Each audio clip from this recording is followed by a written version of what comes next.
आज जो कहानी हम आपको सुनाने जा रहे हैं, यह एक सच्चा वाकया है। जो अपनी तकलीफ बयान करना तक नहीं जानता था। जो कुछ उस पर बीत रही था, कोई समझने को तैयार नहीं था। आइए, अब यह कहानी मेरी जुबानी सुनिए। My name is Eric. I am from America. I used to live with my family in a small village, surrounded by open land and endless fields. We owned farmland, and farming was our way of life. Everything we had came from the soil, our food, our income, our identity. My grandfather owned a large amount of land. Before he passed away, he transferred everything to his only son, my father. As long as my grandfather was alive, everything was fine. The land, the house, the fields, all of it was under his name. He had built everything with years of hard work, patience, and sacrifice. But after his death, everything changed. In front of my grandfather, my father always pretended to be a good man.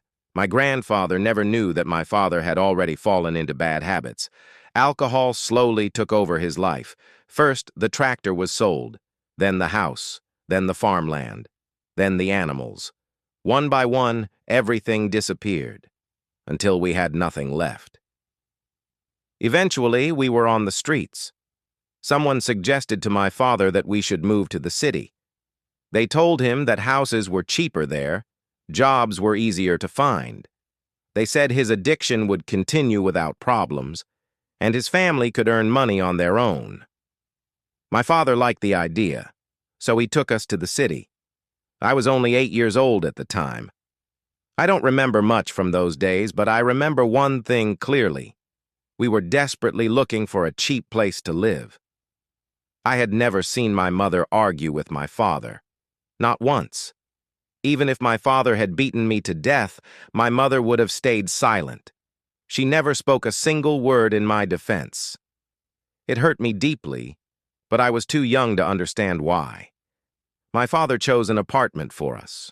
My mother said nothing. The building was old, damaged, and smelled strange, like damp walls and forgotten lives.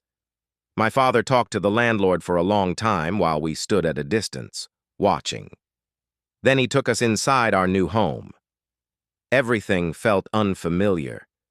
Back in the village, there were open fields, space to run, fresh air. Here, there was only this small, dark apartment with an unsettling smell. I couldn't understand how so many people could live inside such a small place. At that age, I didn't even understand the concept of apartments. I thought the entire building was one house. Inside the apartment, I wasn't allowed to choose my own room.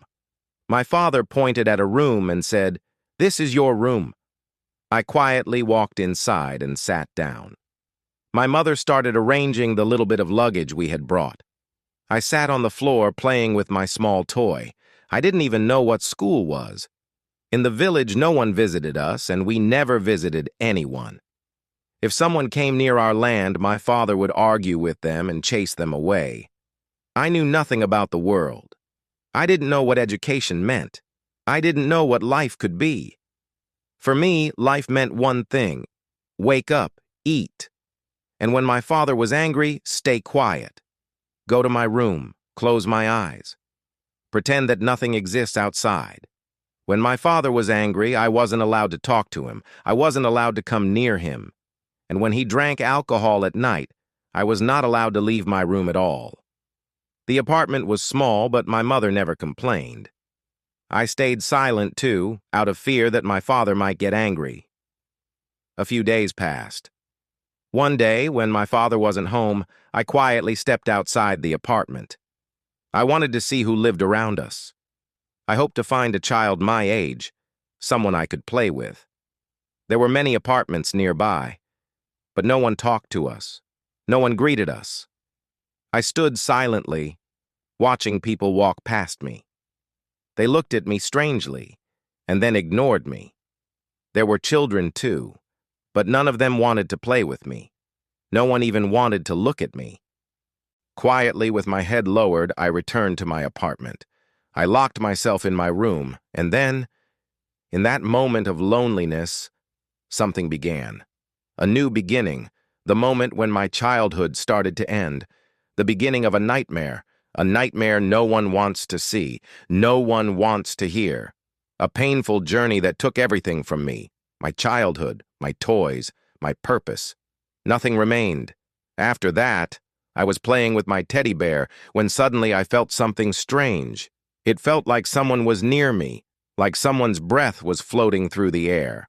I told myself it was just my imagination. There was nothing there. I continued playing. Then I heard footsteps near the head of my bed, as if someone was walking slowly beside it.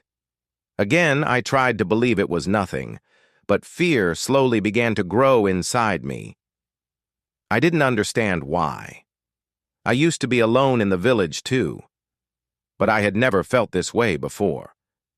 I slowly looked around my room. Suddenly, the flower vase beside my bed fell and shattered with a loud crash.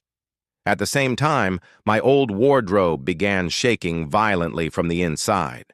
Terrified, I jumped under my blanket. My body started trembling. I squeezed my eyes shut, praying not to hear anything. Then I heard the wardrobe door opening. It was old, so the creaking sound was loud, painfully loud. Then, thud. It sounded like something had fallen out. I held my breath. Now it felt like something was dragging itself closer to my bed. My scream got stuck in my throat. I wanted to call my mother, I wanted to call my father, but fear crushed my voice. My breath itself felt frozen, and in that moment, I realized some horrors don't need to be seen. They only need to be felt.